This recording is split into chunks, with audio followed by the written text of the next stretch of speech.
بسم اللہ الرحمن الرحیم۔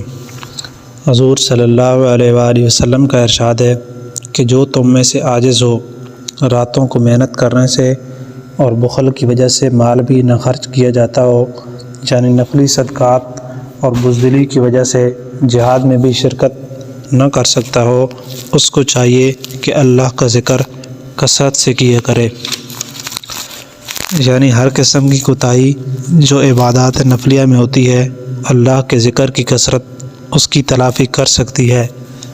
حضرت انس رضی اللہ تعالیٰ عنہ نے حضور صلی اللہ علیہ وآلہ وسلم سے نقل کیا ہے کہ اللہ کا ذکر ایمان کی علامت ہے اور نفاق سے براست ہے اور شیطان سے حفاظت ہے اور جہنم کی آگ سے بچاؤ ہے، اور انہیں منافع کی وجہ سے اللہ کا ذکر بہت سی عبادتوں سے افضل قرار دیا گیا ہے، بالخصوص شیطان کے تسلط سے بچنے میں اس کو خاص دخل ہے۔ ایک حدیث میں آیا ہے کہ شیطان گھٹنے جمائے ہوئے آدمی کے دل پر مسلط رہتا ہے، جب وہ اللہ کا ذکر کرتا ہے تو یہ عاجز و ذلیل ہو کر پیچھے ہٹ جاتا ہے، آدمی غافل ہوتا ہے تو یہ وسوسے ڈالنے شروع کر دیتا ہے۔ اس لیے صوفیاء کرام ذکر کی کثرت کرتے تھے تاکہ قلب میں اس کے وسوسے کی گنجائش نہ رہے اور وہ اتنا قوی ہو جائے کہ اس کا مقابلہ کر سکیں۔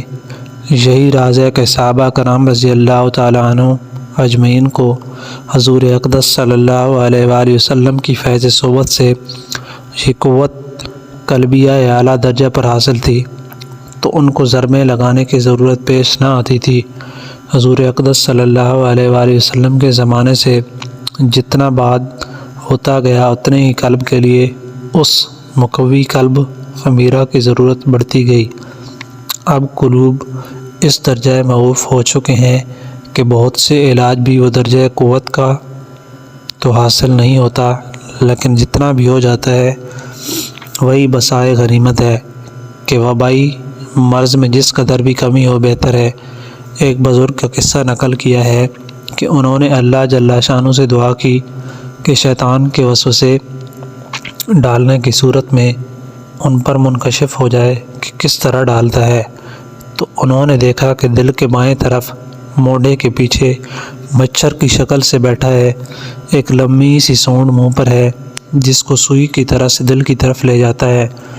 اس کو جا کر پاتا ہے تو جلدی سے اس سونڈ کو کھینچ لیتا ہے،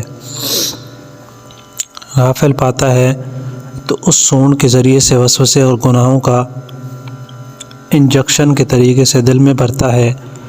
ایک حدیث میں بھی یہ بھی مضمون آیا ہے کہ شیطان اپنی ناک کا اگلا حصہ آدمی کے دل پر رکھے ہوئے بیٹھا رہتا ہے، جب وہ اللہ کا ذکر کرتا ہے تو ذلت سے پیچھے ہٹ جاتا ہے، اور جب وہ غافل ہوتا ہے تو اس کے دل کو لقمہ بنا لیتا ہے۔ حضور اقدس صلی اللہ علیہ وآلہ وسلم کا ارشاد ہے کہ اللہ کا ذکر ایسی کثرت سے کیا کرو کہ لوگ مجنون کہنے لگیں۔ دوسری حدیث میں یہ بھی ہے کہ ایسا ذکر کرو کہ منافق لوگ تمہیں ریاکار کہنے لگیں۔ اس حدیث سے یہ بھی معلوم ہوتا ہے کہ منافقوں یا بے وقوفوں کے ریاکار کہنے یا مجنون کہنے سے ایسی بڑی دولت چھوڑنا نہیں چاہیے، بلکہ اس کثرت اور اہتمام سے کرنا چاہیے کہ یہ لوگ تم کو پاگل سمجھ کر تمہارا پیچھا چھوڑ دیں، اور مجنون جب ہی کہا جائے گا جب نہایت کثرت سے اور زور سے ذکر کیا جائے، آہستہ میں یہ بات نہیں ہو سکتی۔ ابن کثیر رحمہ اللہ نے حضرت عبداللہ بن عباس رضی اللہ تعالیٰ عنہ سے نقل کیا ہے، وہ فرماتے ہیں کہ حق تعالیٰ شانہ نے کوئی چیز بندوں پر ایسی فرض نہیں فرمائی جس کی کوئی حد مقرر نہ کر دی ہو اور پھر اس کے عذر کو قبول نہ فرما لیا ہو، بجز اللہ کے ذکر کے کہ نہ اس کی کوئی حد مقرر فرمائی اور نہ عقل رہنے تک کسی کو معذور قرار دیا۔ چنانچہ ارشاد ہے، اذکر اللہ ذکرًا کثیرا، اللہ جل شانہ کا خوب کثرت سے ذکر کیا کرو، رات میں، دن میں، جنگل میں، دریا میں، سفر میں، ہجر میں، فقر میں، تنگری میں، بیماری میں، صحت میں، آہستہ اور پکار کر اور ہر حال میں۔ حافظ ابن حجر رحمہ اللہ نے متربحات میں لکھا ہے کہ حضرت عثمان رضی اللہ تعالیٰ عنہ سے قرآن پاک کے ارشاد وَقَانَ تَخْتُ كَنْزٌ لَهُمَا میں منقول ہے کہ وہ سونے کی ایک تختی تھی جس میں 7 ستیریں لکھی ہوئی تھیں، جن کا ترجمہ یہ ہے: نمبر 1، مجھے تعجب ہے اس شخص پر جو موت کو جانتا ہو پھر بھی ہنسے، اور نمبر 2، مجھے تعجب ہے اس شخص پر جو یہ جانتا ہے کہ دنیا آخر ایک دن ختم ہونے والی ہے پھر بھی اس میں رغبت کرے۔ نمبر 3، مجھے تعجب ہے اس شخص پر جو یہ جانتا ہو کہ ہر چیز مقدر سے ہے پھر بھی کسی چیز کے جاتے رہنے پر افسوس کرے۔ نمبر 4، مجھے تعجب ہے اس شخص پر جس کو آخرت میں حساب کا یقین ہو پھر بھی مال جمع کرے۔ نمبر 5، مجھے تعجب ہے اس شخص پر جس کو جہنم کی آگ کا علم ہو پھر بھی گناہ کرے۔ نمبر 6، مجھے تعجب ہے اس شخص پر جو اللہ کو جانتا ہو پھر کسی اور چیز کا ذکر کرے۔ نمبر 7، مجھے تعجب ہے اس شخص پر جس کو جنت کی خبر ہو پھر دنیا میں کسی چیز سے راحت پائے۔ بعض نسخوں میں یہ بھی ہے کہ مجھے تعجب ہے اس شخص پر جو شیطان کو دشمن سمجھے پھر بھی اس کی اطاعت کرے۔ حافظ رحمہ اللہ نے حضرت جابر رضی اللہ تعالیٰ عنہ سے حضور صلی اللہ علیہ وآلہ وسلم کا یہ ارشاد نقل کیا ہے کہ حضرت جبرائیل علیہ السلام مجھے اللہ کے ذکر کی اس قدر تاکید کرتے رہے کہ مجھے یہ گمان ہونے لگا کہ بغیر ذکر کے کوئی چیز نفع نہ دے گی۔ ان سب روایات سے یہ معلوم ہوا کہ ذکر کی جتنی بھی کثرت ممکن ہو دریغ نہ کریں۔ لوگوں کے مجنون یا ریاکار کہنے کی وجہ سے اس کو چھوڑ دینا اپنا ہی نقصان کرنا ہے۔ صوفیاء نے لکھا ہے کہ یہ بھی شیطان کا ایک دھوکہ ہے کہ اول وہ ذکر سے اس خیال سے روکتا ہے کہ لوگ دیکھیں گے، کوئی دیکھے گا تو کیا کہے گا وغیرہ وغیرہ، پھر شیطان کو روکنے کے لیے یہ ایک مستقل ذریعہ اور ہیلہ مل جاتا ہے۔ اس لیے یہ تو ضروری ہے کہ دکھلانے کی نیت سے کوئی عمل نہ کرے، لیکن اگر کوئی دیکھ لے تو بلا سے دیکھے، اس وجہ سے چھوڑنا بھی نہ چاہیے۔ حضرت عبداللہ ذوالبجادین رضی اللہ تعالیٰ عنہ ایک صحابی ہیں جو لڑکپن میں یتیم ہو گئے تھے۔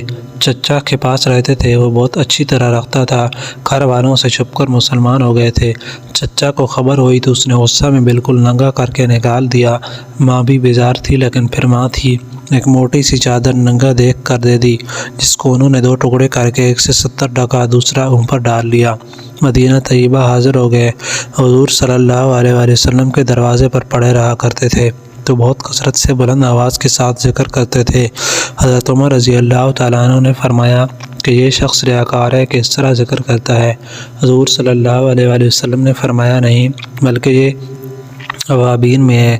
غزوہ تبوک میں انتقال ہوا۔ صحابہ رضی اللہ تعالیٰ عنہ نے دیکھا کہ رات کو قبروں کے قریب چراغ جل رہا ہے۔ قریب جا کر دیکھا کہ حضور صلی اللہ علیہ وسلم قبر میں اترے ہوئے ہیں۔ حضرت ابوبکر رضی اللہ تعالیٰ عنہ اور حضرت عمر رضی اللہ تعالیٰ عنہ کو ارشاد فرما رہے ہیں کہ لاؤ اپنے بھائی کو مجھے پکڑا دو۔ دونوں حضرات نے نوش کر پکڑا دیا۔ دفن کے بعد حضور صلی اللہ علیہ وآلہ وسلم نے فرمایا، اے اللہ میں اس سے راضی ہوں، تو بھی اس سے راضی ہو جا۔ حضرت ابن مسعود رضی اللہ تعالیٰ عنہ فرماتے ہیں کہ یہ سارا منظر دیکھ کر مجھے تمنا ہوئی کہ یہ نعش تو میری ہوتی۔ حضرت فضیل رحمہ اللہ علیہ جو اکابر صوفیاء ہیں، وہ فرماتے ہیں کہ کسی عمل کو اس وجہ سے نہ کرنا کہ لوگ دیکھیں گے، یہ بھی ریا میں داخل ہے، اور اس وجہ سے کسی عمل کو کرنا تاکہ لوگ دیکھیں، یہ شرک میں داخل ہے۔ ایک حدیث میں یہ بھی آیا ہے کہ بعض آدمی ذکر کی کنجیاں ہیں کہ جب ان کی صورت دیکھی جائے تو اللہ کا ذکر کیا جائے، یعنی ان کی صورت دیکھ کر ہی اللہ کا ذکر یاد آ جائے۔ اللہ پاک ہمیں بھی ذکر کی توفیق عطا فرمائے۔ چلتے پھرتے ذکر کرنے کی توفیق عطا فرمائے، آمین۔